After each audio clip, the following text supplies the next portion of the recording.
નમસ્કાર મિત્રો, હું વીએમ વાજા, શિવશક્તિ નર્સરી ફાર્મ, ગાય આધારિત પ્રાકૃતિક ફાર્મ, ચોરવાડ, જુનાગઢ. મિત્રો, એક આ લીંબુની વેરાયટી, નવી વેરાયટી છે. આ શરબતીમાં ઉપયોગ થાય છે. આટલા નાના છોડમાંથી જ આ લીંબુ લાગવા માંડે છે. હવે તમે આ એક જ ડાળમાં અંદાજે છે 50 થી 100 લીંબુ લાગેલા છે. આવી રીતે આ લીંબુ લાગેલા છે. અને આ ગુજરાતમાં અમે ચોરવાડ, જુનાગઢમાં કર્યા છે. અત્યારે આની કલમો અમે બનાવી રહ્યા છે. તો આવી રીતે આ લીંબુ નાના નાના લીંબુ થાય છે. અને તમે જો આમાંથી આ લીંબુ તોડો તો આમાંથી સીડ્સ પણ નીકળતા હોય છે. તમને હું આ ઠળિયો તોડીને બતાડું કે આવી રીતનું આનું સીડ્સ છે. વધુ વિગત માટે તમે અમારો કોન્ટેક કરી શકો છો. Shivshakti nursery farm, Chorwad, Junagadh, Gujarat.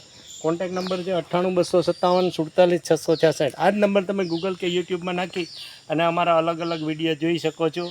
લીંબુ નવી વેરાયટી છે લીંબુ, અને આ તમે ગમલામાં અને નાની થેલીમાં પણ વાવી શકો છો. પ્લાન્ટ માટે તમે અમારો કોન્ટેક કરી શકો છો 99 257 19 697, 98 257 47 666. આ જ નંબર તમે ગૂગલ કે યુટ્યુબમાં નાખીને અમારા અલગ અલગ વિડીયો જોઈ શકો છો. જય હિન્દ.